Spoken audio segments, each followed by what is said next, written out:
Listen to Jay Williams on Keyshawn, Jay Will, and Zubin this morning here on ESPN Radio about the Knicks season and comparing, like, what would it take for the Knicks season to be considered, at least in New York, more successful than the Nets? The Knicks do make the playoffs. For everything that this franchise has been through, the Nets have made the playoffs 21 out of their 44 seasons, right? It's close to 50%. I don't know what that is for the Knicks over the last 20 years. It's been not good. So, yes, I would agree with Stephen A. that the Knicks, if they do make the playoffs and the Nets do not make it to the NBA Finals, that will be more of a successful season for the Knicks, more so than the Nets. I disagree with Jay. I would say because there's so many teams make the playoffs. 10 teams are playing after the season is over per conference. There are only 15 teams in each conference. It's ridiculous. Like, once upon a time, I would say over 50% of the teams make the playoffs in the NBA. If you're an MVP, like, having a regular season MVP is ridiculous because there's no such thing as an MVP from a non-playoff team.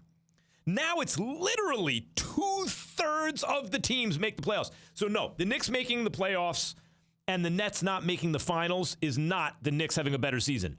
The Knicks winning a playoff series would mean the Nets, in order to equal them, because their expectations are so much higher, because they're not a bum organization, they would have to at least make the Eastern Conference Finals. In fact, maybe even the finals.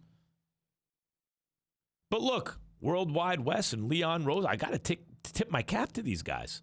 They have established in a very short time a healthy culture for the Knicks in a place under Dolan where no one has been able to do that. Since James Dolan took over the team from his father, Chuck Dolan, no one has been able to establish an ongoing healthy culture with this bottom feeder franchise because it reflects Jim Dolan. Fish rots from the head down.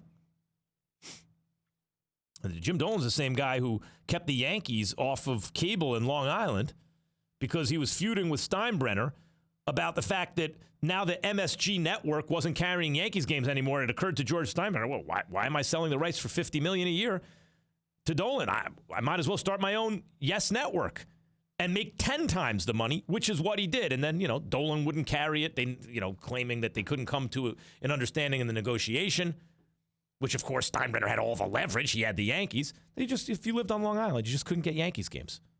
I remember that because I was out on Long Island that summer. Like, how am I going to get Yankees games? Thanks, Jim Dolan. Why, why have the Knicks stunk almost every season? But it's hard to establish a healthy culture under those circumstances, atmosphere of well-documented of paranoia. I've dealt with the Knicks back in the day, at least. They were impossible to deal with, and they stunk. I dealt with the Lakers in L.A. They were a pleasure to deal with. Whether they were good, there were good years and bad years, always easy to deal with. Knicks, impossible to deal with. And I was on the radio talking them up because I was a Knicks fan.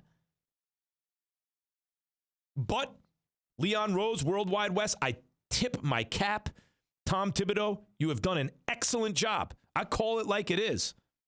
They've done an excellent job in short order. I mean, that was fast. Thanks for watching ESPN on YouTube. For live streaming, sports, and premium content, subscribe to ESPN+.